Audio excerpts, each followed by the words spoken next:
Assalamualaikum warahmatullahi wabarakatuh. Waalaikumsalam warahmatullahi wabarakatuh.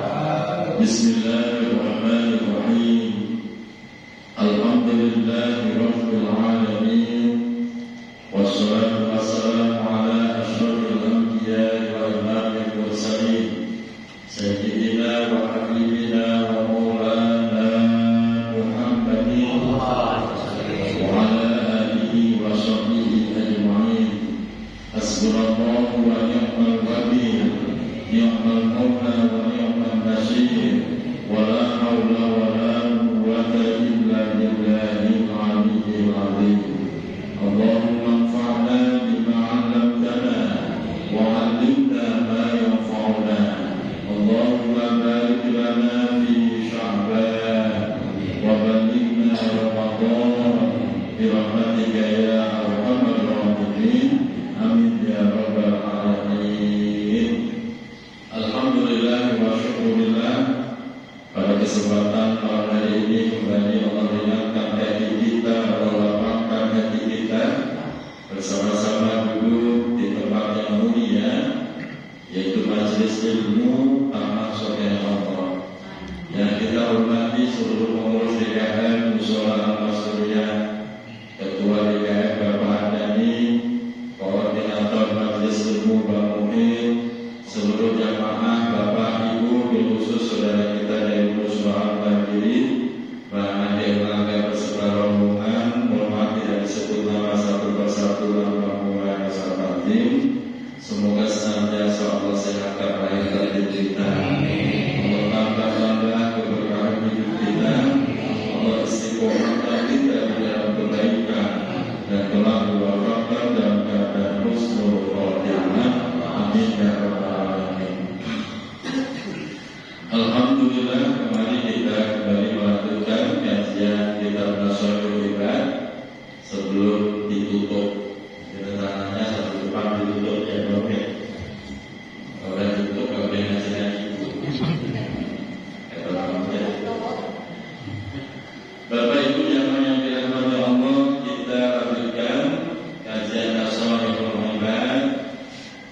Kita masih pada makalah yang ke-9 dari Babul Musyari, yang mana kemarin kita sudah mulai membahas bahwa ada 10 sifat yang sangat dibenci oleh Allah dan menjadi musuhnya Allah. 10 sifat itu apa saja yang kita bahas secara lanjutannya. Lanjutannya, Bismillahirrahmanirrahim. Wal jubnu minal ghazali. Sifat yang dibenci Allah dan akan menjadi musuhnya Allah adalah wal jubnu, pengecut, minal ghazali, dari medan peperangan, kabur dari medan peperangan. Namanya apa juga? Pengecut kan? Itu sifat yang dibenci Allah. Perang itu adalah bagian dari perintah Allah, jihad. Untuk jihad membela agama Allah, memuliakan agama Allah. Loh, sudah lagi pecah perangnya, lagi rame-ramenya, kok malah kabur. Bapak sebagai temannya kesel nggak? Kesel, ya Allah, ini orang pengecut.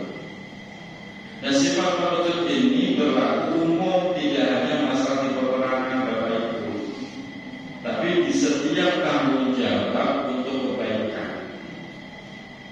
Setiap tanggung jawab kebaikan, kok Bapak kabur gara-gara tak mau ngambil risiko, pengecut namanya. Dan itu dibenci Allah. Contoh umpamanya DKM. DKM kan tanggung jawabnya gede juga. Betul. Udah gitu nggak ada bayarannya lagi. Nah, begitu ada risiko, ada sesuatu, dia kabur, nggak pakai ngomong. Terus kayak datang nyerah tanpa permisi, itu namanya pengecut. Seorang suami juga begitu, punya tanggung jawab, nafkahi istri, nafkahi anak. Tiba-tiba dia kabur dari tanggung jawabnya, milih janda yang lebih kaya. Suami model begitu namanya jumlah. Dan itu diberi Allah.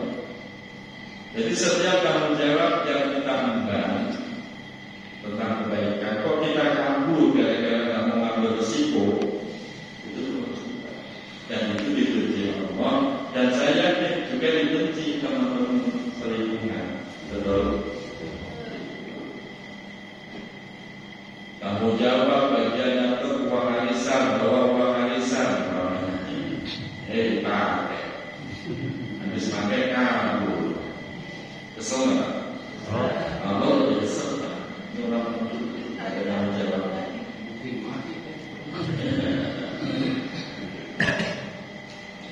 Maka saya teringat betul ketika bangun pondok, karena nggak ada panitia, nggak ada proposal, ada beberapa jamaah yang mungkin merasa khawatir kalau pondok ini nggak jadi bagaimana. Saya bilang tenang saja, ini tanggung jawab saya. Tanggung jawab saya di hadapan Allah. Kalau memang saya hatinya jelek, rusak niatnya jelek, pondok ini nggak ada. Tapi kalau kita bareng-bareng menata hati kita baguskan, kita luruskan, pasti jadi. Jadi jangan terus kabur. Kalau kabur namanya. Yang berikutnya, sifat yang dikerja Allah adalah wal-ujubu minaz-zuhad, yaitu wal-ujubu, ujub. Ujub itu apa? Membanggakan diri. Minaz-zuhad, yang muncul sifat ujub itu dari orang-orang yang berperilaku zuhud. Sudah bagus dia bisa zuhud, tapi sayang dia merasa baik, merasa lebih baik. Itu ujub, membanggakan diri.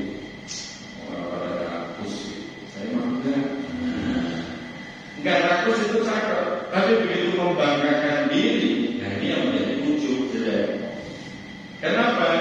Ketika orang itu membanggakan dirinya, menganggap dirinya baik, membanggakan diri, itu sama saja dia tidak mengakui adanya Allah. Dipikirnya semua kebaikan yang dimiliki itu hasil usaha dia.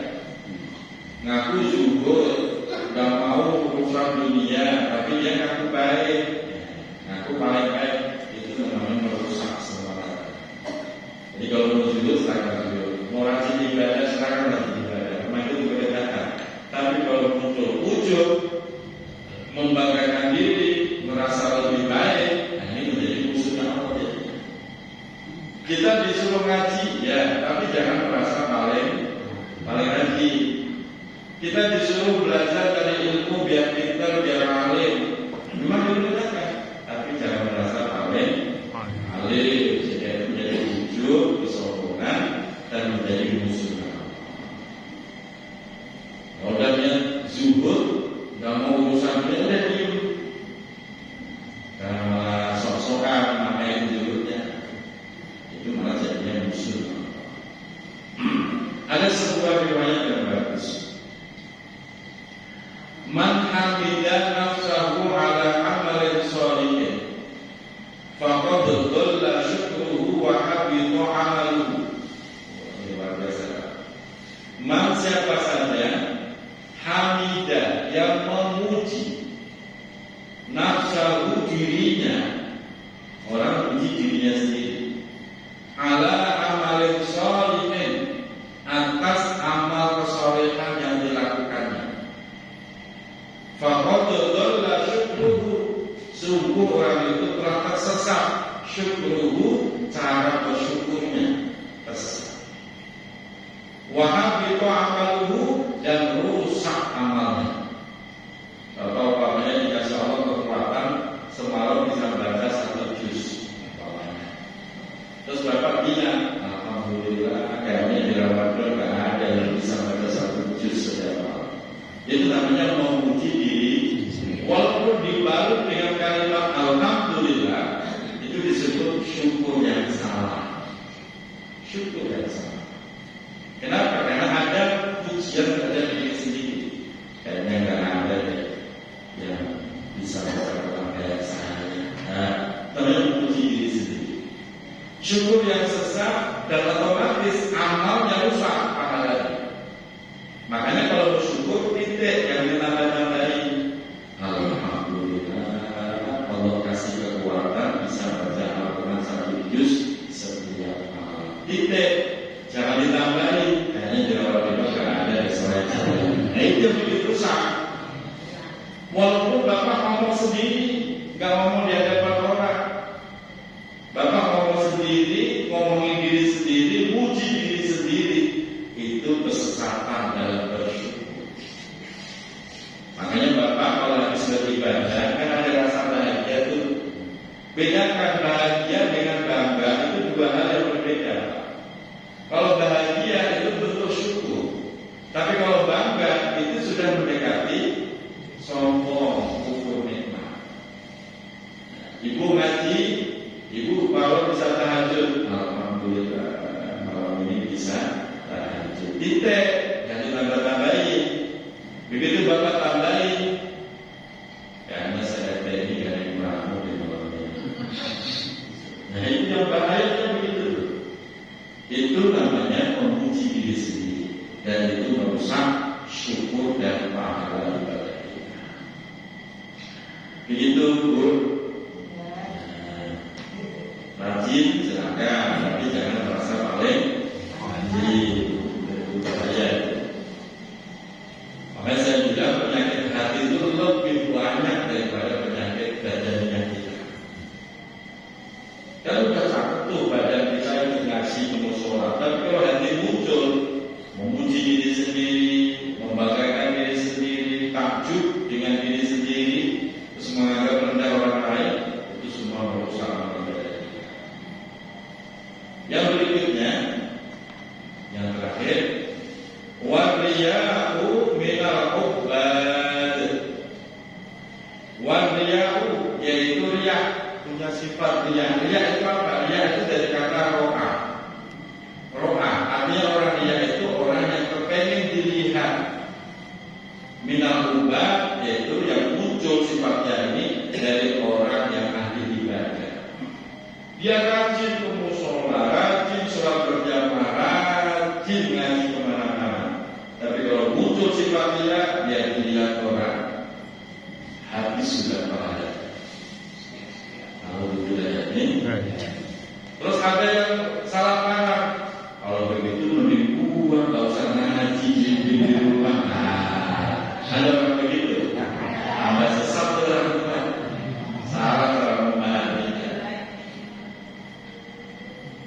Makanya disuruh ngaji, tapi dijaga hatinya. Dijaga hatinya jangan riak. Begitu riak, maka Allah menjadi benci dan kita menjadi musuhnya Allah. Kelihatannya rajin ibadah, ternyata malah jadi musuhnya Allah. Kan ngeri Pak. Tapi begitu nanti di akhirat, Bapak nanya di mana pahala ngaji saya, pahala sholat berjamaah saya, kok nggak ada? Kata Allah, kamu ngaji selama ini, ibadah selama ini bukan untukku, tapi untuk dirimu sendiri. Ya kamu dipuji orang, biar popularitasmu naik, biar kamu disayang orang banyak. Itu namanya ya. Sedekah, foto cekrek upload. Alhamdulillah malam ini sedekah di jamaah sholat masjid. Begitu Bapak upload tuh, ini hati-hati tuh kalau nggak pintar-pintar jaga hati rusak. Lagi ngaji, foto cekrek kitabnya, lagi ngaji nasional ibadah di musola masjidnya. Itu kalau nggak pintar jaga hati, jatuhnya riak, habis pahala. Cuma dapat teh tawa doang. Pulang dari pengajian cuma dapat teh tawa doang. Pahalanya zong, habis berapa? Banyak. Maka penyakit yang paling membahayakan itu riak, ujub, sum'ah. Sum'ah itu apa? Sama pengen didengar orang. Merasa suara cakep, ya, ngaji, tapi pengen didengar orang, harus dipuji orang. Bahasa dipuji, pengen dipuji orang, itu yang paling membahayakan. Berarti Bapak menandingi kedudukan Allah. Itu yang dibenci Allah. Padahal alhamdulillah segala puji milik Allah. Kalau Bapak pengen dipuji kan menandingi Allah. Makanya Pak, kalau ada orang tiba-tiba memuji diri kita dulu, itu jadinya ini itu dipuji orangnya. Masya Allah ibu rajin bener ngaji kemana-mana. Ibu jadi apa di sini itu? Alhamdulillah. Alhamdulillah. Terima kasih. Harusnya astagfirullahaladzim. Jangan ngomong begitu. Saya belum ada apa-apa. Jangan kok alhamdulillah ngantuk-ngantuk. Dalam hati wah gitu. Tapi sudah pada walaupun dibungkus dengan kalimat alhamdulillah, tapi kalau hatinya ngomong, hati sudah. Makanya ulama tasawuf ngajari kalau kita dipuji orang, astagfirullah, jangan ngomong begitu. Saya malah terima kasih, bilang banget dipuji orang. Salah dong, dipuji orang terima kasih ya. Emang di sini cuma baru tidak jelas, jadi besar kepala tuh. Astagfirullah, jangan ngomong begitu. Saya mampu mengatakan itu Pak. Ini kalau dipuji orang karena jalannya astagfirullah. Ya, sebab kita punya teman suka muji-muji itu bahaya loh Pak. Punya teman kok sukanya muji-muji bahaya. Bahayanya apa? Dia nggak sadar sedang jorokin kita jatuh ke dalam mukanya Allah. Betul? Bapak dipuji, Bapak manggut-manggut. Saya kan dari dulu ngaji nggak salah. Itu sama juga Bapak nyebur tuh ke dalam mukanya Allah. Gak jadi ikhlas, yang tadinya ikhlas, gara-gara dipuji, ya rasa hilang. Maka paling bahaya itu punya teman yang suka puji-puji. Apalagi kalau habis puji-puji ada maunya.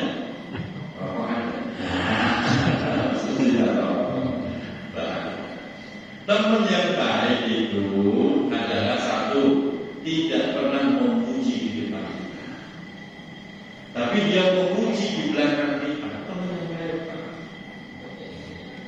Di depan kita mah nggak pernah namanya muji-muji, tapi kalau di belakang kita dia cerita kebaikan kita. Itu teman yang baik. Teman yang jelek, ini teman yang jelek nih. Di depan kita muji-muji, di belakang kita nyaci maki. Ada kan teman-teman begitu?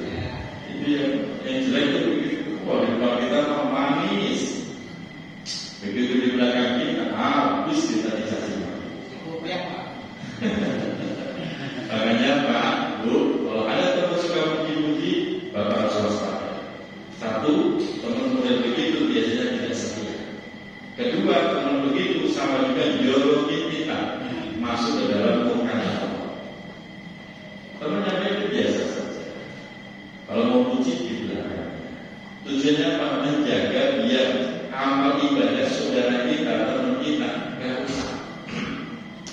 Maka saya itu tidak pernah puji orang di depannya atau pasang status nyebut nama. Menurut saya diantarin orang sesuatu, saya nggak bakal nyebut nama. Sebab apa? Tujuan saya bukan kok nggak mau terima kasih, menjaga biar yang sedekah itu tidak rusak nih pahala.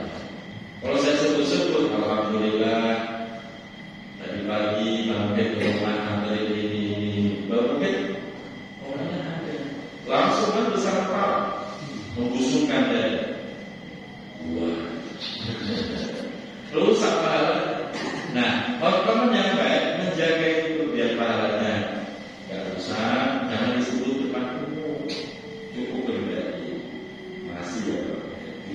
Ini contoh Pak, kalau benar-benar ke rumah belum. Ini contoh rumah, ya beda. Nah, ini yang perlu dihati-hati. Nah, inilah ngaji Pak. Jadi ngaji itu tidak sekedar hanya menambah wawasan ilmu, tapi mampu membersihkan hati. Jangan sampai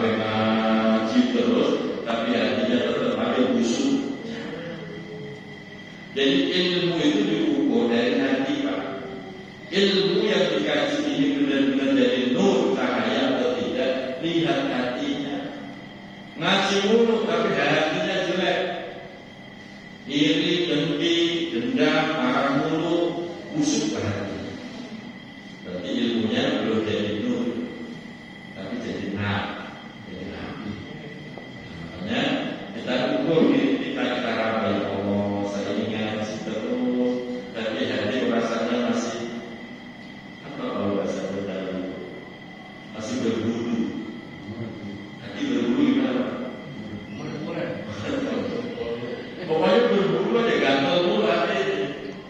Teman dapat terjadi gatal, hati juga berbulu. Kalau kita ada sakit hati, lalu tangga sama saudara ngatur, tapi ibadah itu penilaian bukan pakai itu. Kalau mengenai hatinya maksudnya nol gitu. Begini Bapak Ibu, di dalam syariat Islam itu dia dituntut adalah keseimbangan. Hablum minallah, hablum minallah. Kalau ada orang rajin ibadah, sementara dia berantem nggak akur sama orang, maka itu dianggap cacat. Nah cacat ini nanti bagaimana? Apakah diterima Allah atau enggak? Itu yang kita tidak tahu. Bisa jadi diterima, bisa jadi ditolak. Tapi cacat. Nah kalau cacat ya kemungkinan diterima juga kecil. Itu satu. Yang kedua, setiap perintah Al-Quran, perintah untuk ibadah, makhluk itu ibadah yang hanya Allah, urusannya Allah. Itu gak ada satu ibadah pun yang mengabaikan sisi kemanusiaan. Jadi salah ketika ada orang, penting sholat, terus dia mengabaikan sisi kemanusiaan, malah salah. Kalau Bapak mau Jumatan, tiba-tiba di tengah jalan ada orang jatuh, Bapak tetap Jumatan atau nolongin orang? Yang benar gimana nih? Kalau Jumatan, itu orang yang nolongin bisa mati di tempat. Tapi kalau Bapak nolongin, Bapak nggak bisa Jumatan. Mana yang didahulukan? Kalau dalam kajian ilmu usul fikih, nolongin didahulukan, Pak. Nolongin orang, sisi kemanusiaan itu memang didahulukan dalam kajian ini. Mau nolongin Jumatan, ini perintah Allah. Yang itu mati membiarkan aja. Dia salah. Bapak bisa cek, sisi kemanusiaan itu justru malah sering dikedepankan. Bapak mau berangkat haji, dana udah siap umroh, dana udah siap. Tiba-tiba orang tua sakit, butuh dana, tetap umroh kok buat orang tua. Bapak cek ke semua ulama, pasti dahulukan sisi kemanusiaan. Artinya apa? Kita nggak boleh ibadah tapi mengambilkan sisi kemanusiaan. Bodoh amat, kemudian saya rajin sholat, nggak punya saudara dia juga apa-apa. Itu harus memakai sisi kemanusiaan. Nggak bisa, harus jalan bareng. Gitu ya. Bagi mau Ramadan, maafin aja. Terima kasih.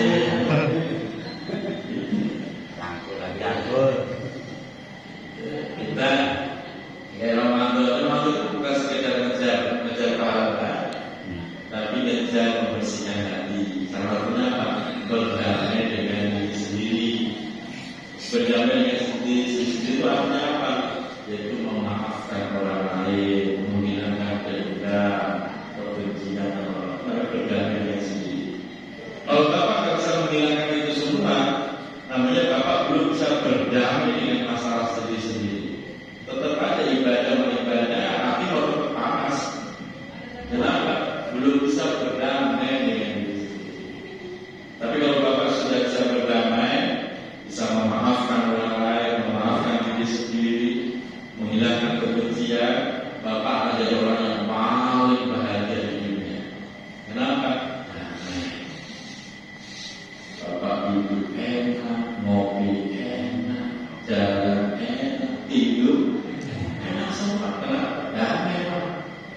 Ini bapak lagi ngopi di luar, kok masih nyimpul sakit hati?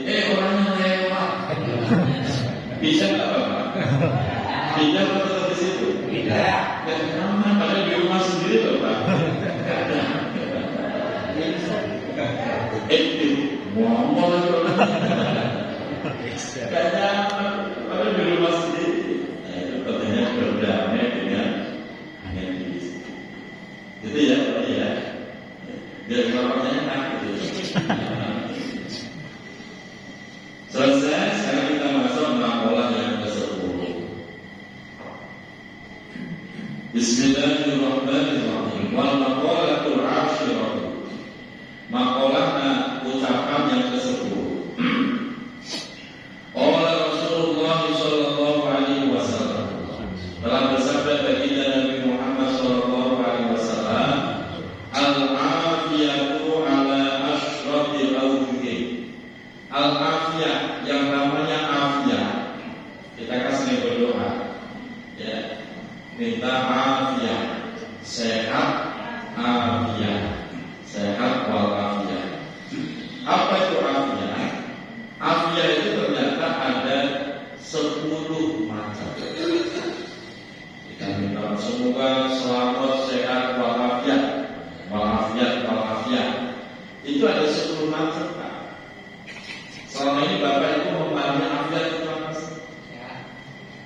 Apa bedanya sehat dengan afiat? Sama apa beda sehat dengan afiat? Beda, Pak. Dan ternyata afiat itu ada 10 macam nih. Khamsatun fid dunya wa khamsatun fil akhirah. 5 afiat diberikan di dunia.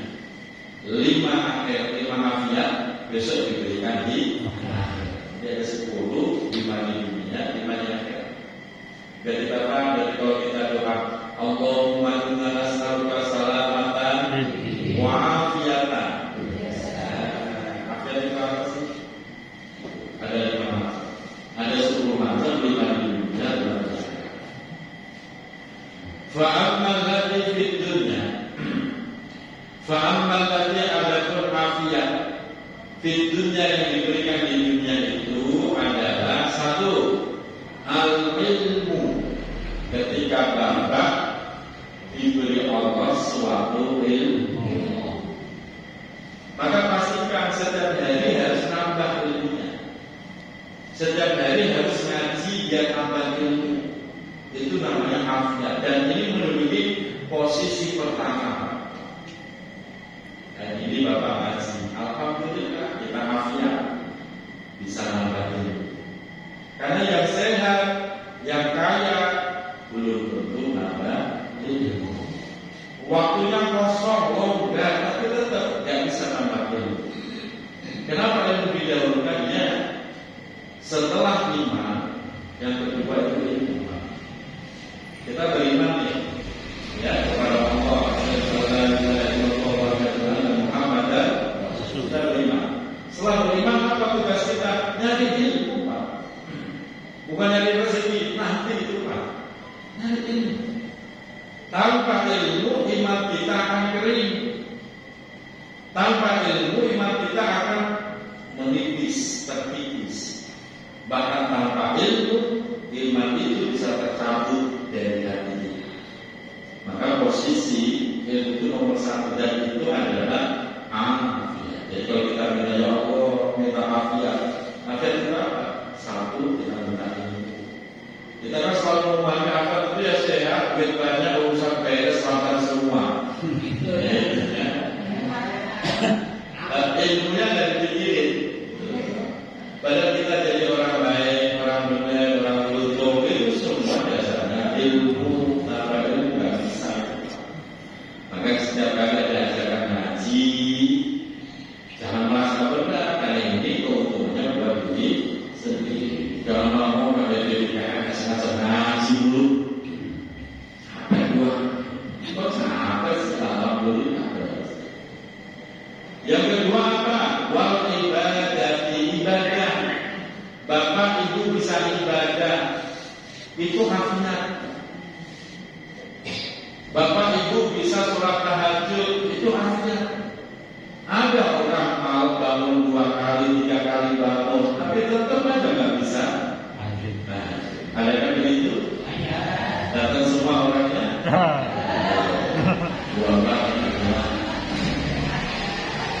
Artinya sudah Allah kasih kesempatan, Allah sudah bangunin. Lo kok nggak tahajud, nggak ibadah, kan sayang tuh. Itu namanya nggak dapat afiat orang.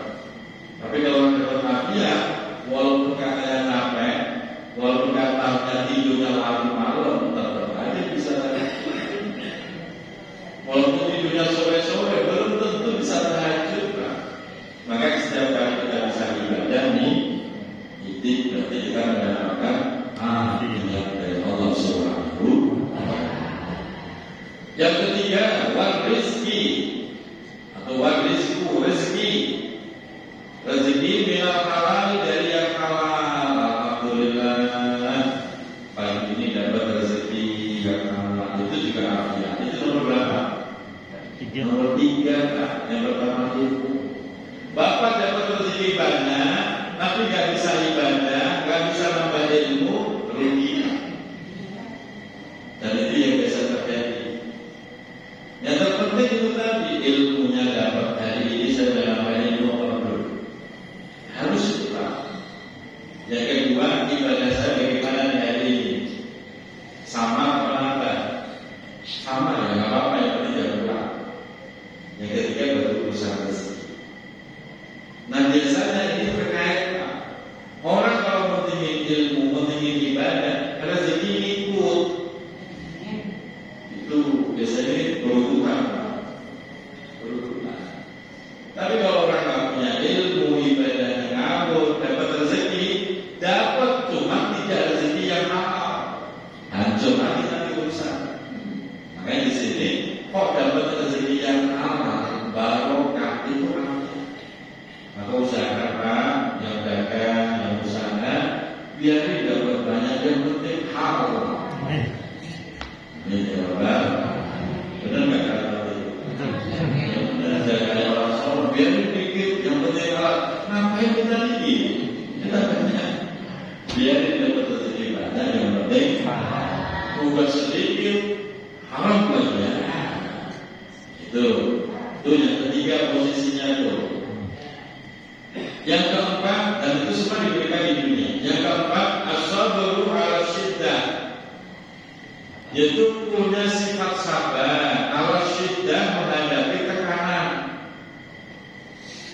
Istri sakit, anak sakit, ya tekanan itu Pak. Bapak masih bisa sabar. Sabar itu bagaimana? Sabar itu yang pernah saya bahas. Sabar itu adalah sabrun jamilah atau sabrun kamilah. Sabar yang bagus, sabar yang sempurna. Saya sabar, tapi nggak sholat. Saya itu bukan sabar, tapi jangan sabar itu menerima takdir dan tetap menjalankan kewajibannya. Sabar, saya sabar, saya nggak nangis, tapi nggak sholat, bukan sabar. Sabar itu menerima takdir dengan ikhlas dan tetap menjalankan kewajiban. Dan banyak orang itu sabar, ibu di rumah sakit, istrinya sakit, sabar, cuma nggak sholat, itu bukan sabar, salah. Itu nggak sabar. Makanya sabar itu adalah ikhlas dan tetap menjalankan kewajiban. Ini kok Bapak bisa sabar, mendapatkan kesabaran seperti itu afiat. Karena banyak orang yang tekun ibadah belum tentu bisa sabar, betul? Wah, rajin ibadah, begitu diuji Allah dengan satu masalah, oleh aturan, marah-marah mulu, ngaji berhenti, sholat berhenti, kayak orang mabuk. Ada yang begitu? Padahal kemarin biasanya rajin benar. Makanya kata dikasih sabar tuh, alhamdulillah itu. Satu lagi Pak, 5 perkara yang diberikan di dunia. Wasyukru 'ala nikmah, bisa bersyukur atas setiap nikmat. Ini juga artinya Pak. Banyak orang rajin ibadah tapi nggak pandai bersyukur. Pulang dari mushola